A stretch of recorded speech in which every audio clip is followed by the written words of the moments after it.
What's going on, YouTube? Today I just want to do a little walk around of this Cessna 152 trainer airplane that I'm working in.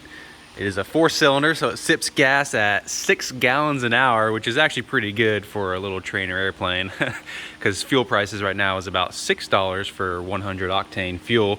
And I put about 8 gallons into it after an hour of lesson. So just want to do a little walkthrough. We'll start at the front here. You got the prop and the landing light and the exhaust and then the front wheel.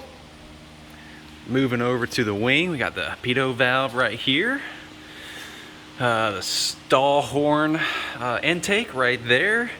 There's a little step right here. Moving down the wing, we have the flaps down because I was doing my pre-flight inspection. Let's take you into the cockpit, shall we? This was built in 1978. And you can tell, look at that dash, 1978. But it's actually a really nice dash. I think it looks fine. I mean, it's not broken or decrepit or bad. Moving into the dials here, we have our airspeed indicator, attitude indicator to the right. Altimeter shows your altitude. Comms and transponder in the middle. Teaches you the weather and how to communicate with other pilots and ATC and yeah, aviation in general. We have the RPMs and the power. Next to that is the oil temperature and oil pressure and temperature gauge, and then we have the electronic voltmeter over there. Moving down, we have our circuit breakers. Our flaps, you can see, are pushed all the way down to 30 degrees. We have our fuel mixture valve, our throttle. We have the carb heat right here. Right here are our lights. We have our trim tab. Below, we have our rudder controls and our brakes. So on the bottom pedal is the rudder, left and right, and on the top are brakes, left wheel, right wheel. Then moving over here, we have our master switch, our mag switch, also how to start it. We have right, left, both, and start. And then over here we have our fuel gauges along with our primer. And then this is where you plug in your microphone, and that's my headset right there. There's another compass up here. But yeah, I mean, the cockpit's a pretty tiny cockpit. It's a 2-seater plane. Not much room in the back, just a little tool kit. You got room for a bag or so.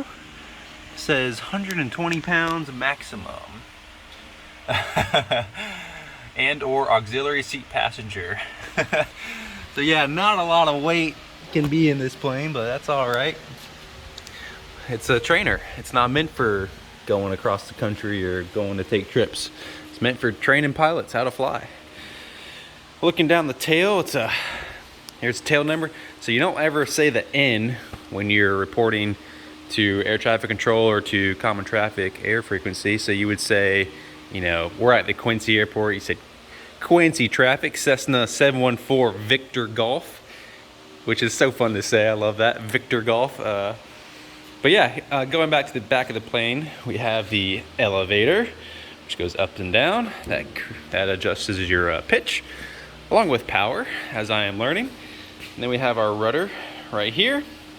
And then we have this right here. It's called a trim tab. So it's similar to, I want to say it's kind of similar, not to cruise control, but once you get to a certain altitude and you don't want to continue holding pressure on the yoke, you would adjust that trim tab wheel in the cockpit, and that would kind of not necessarily firm up the yoke, but you can take your hands off the yoke and the airplane would stay at a consistent altitude. So I don't know if there's a better way to say that. Welcome to comment below and describe the trim tab a little bit better. Again, I only have 8 hours under my belt as far as you know, flight experience goes.